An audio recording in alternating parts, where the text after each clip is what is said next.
Srimad Bhagavatam, translated with commentaries by His Divine Grace A.C. Bhaktivedanta Swami Prabhupada. Canto 1, Chapter 2, Divinity and Divine Service. Text 30. In the beginning of the material creation, the Absolute Lord, in His transcendental position, created the energies of cause and effect by His own internal energy. Purport. The position of the Lord is always transcendental because the causal and effectual energies required for the creation of the material world were also created by Him. He is, therefore, unaffected by the qualities of the material modes. His existence, form, activities, paraphernalia, all existed before the material creation. There's a footnote here which reads, Sripad Shankaracharya, the head of the Mayavad school, accepts this transcendental position of Lord Krishna in his commentation on Bhagavad Gita. End footnote. He is all spiritual and has nothing to do with the qualities of the material world, which are qualitatively distinct from the spiritual qualities of the Lord. Text 31. After creating the material substance, the Lord expands Himself and enters into it. Although He is within the material modes of nature and appears to be one of the created beings, He is always fully enlightened and in His transcendental position.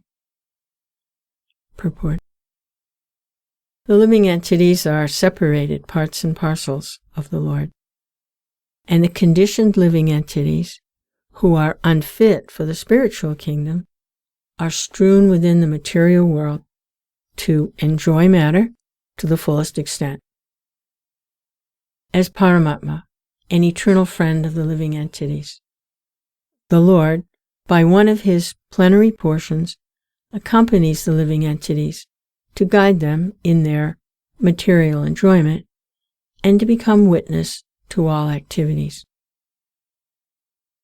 While the living entities enjoy the material conditions, the Lord maintains His transcendental position without being affected by the material atmosphere. In the Vedic literatures, Shruti, it is said that there are two birds in one tree. And there's a footnote here. The footnote is the Sanskrit verse from the Shruti mantra. End of footnote. One of them is eating the fruit of the tree, while the other is witnessing the actions. The witness is the Lord, and the fruit eater is the living entity. The fruit eater, living entity, has forgotten his real identity and is overwhelmed by the fruitive activities of the material conditions. But the Lord, Paramatma, is always full in transcendental knowledge. That is the difference between the Supersoul and the conditioned soul. The conditioned soul, living entity, is controlled by the laws of nature, while the Paramatma, or the Supersoul, is the controller of the material energy. Text 32. The Lord, as Supersoul, pervades all things, just as fire permeates wood, and so He appears to be of many varieties, though He is the Absolute One, without a second. Purport. Lord Vasudeva, the Supreme Personality of Godhead, by one of His plenary parts, expands Himself all over the material world, and His existence can be perceived even within the atomic energy. Matter, antimatter, proton, neutron, etc.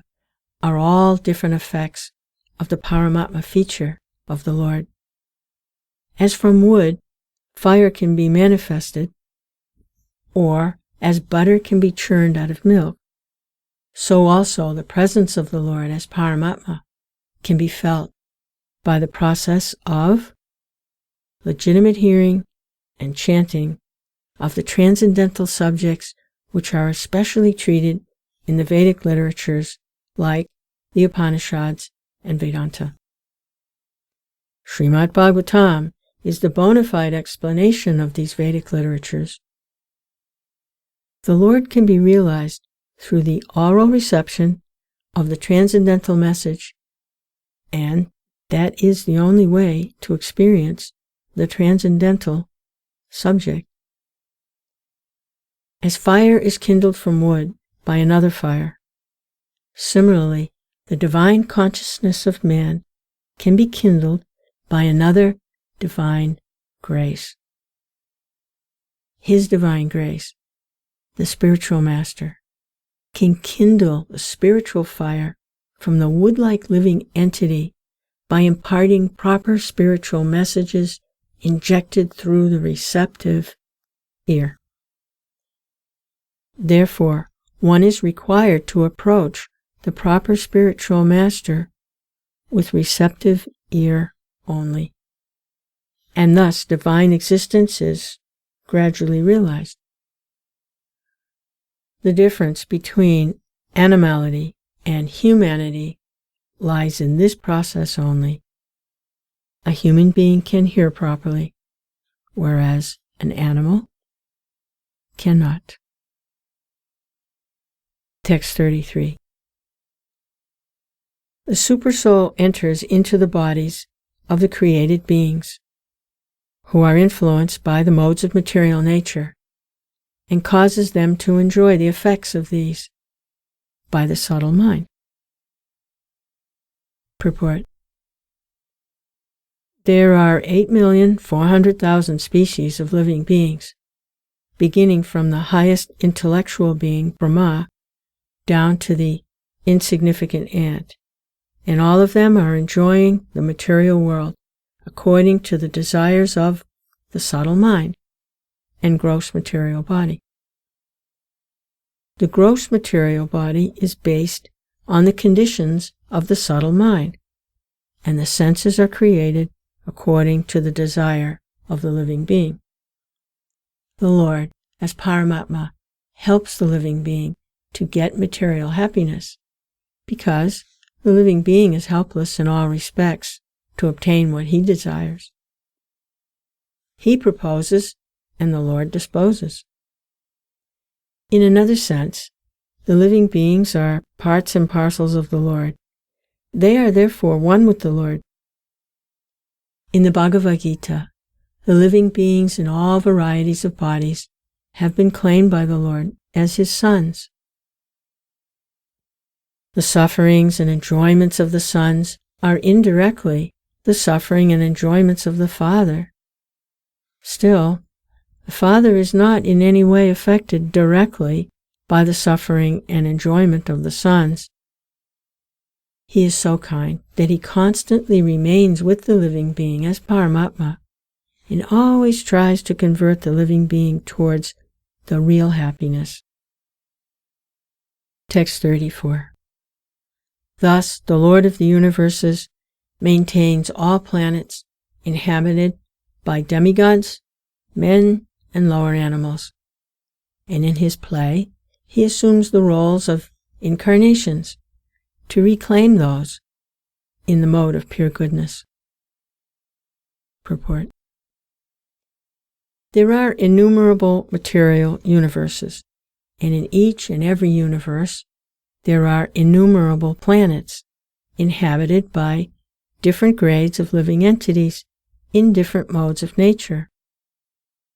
The Lord, Vishnu, incarnates himself in each and every one of them, and in each and every type of living society.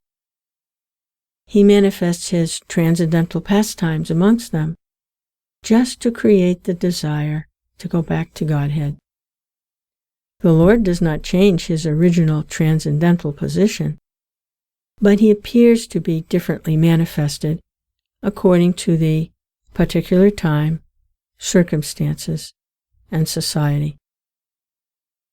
Sometimes he incarnates himself or empowers a suitable living being to act for him. But in either case, the purpose is the same. The Lord wants the suffering living being to go back home, back to Godhead. The happiness which the living beings are hankering for is not to be found within any corner of the innumerable universes and material planets. The eternal happiness which the living being wants is obtainable in the kingdom of God. But the forgetful living beings, under the influence of the material modes, have no information of the kingdom of God. The Lord therefore comes to propagate the message of the kingdom of God, either personally or as an incarnation, or through his bona fide representative as the good Son of God. Such incarnations, or sons of God, are not only making propaganda for going back to Godhead within human society, their work is also going on in all types of societies, amongst demigods and those other than human beings. Thus end the Bhaktivedanta purports of the first canto, second chapter of Srimad Bhagavatam, entitled Divinity and Divine Service.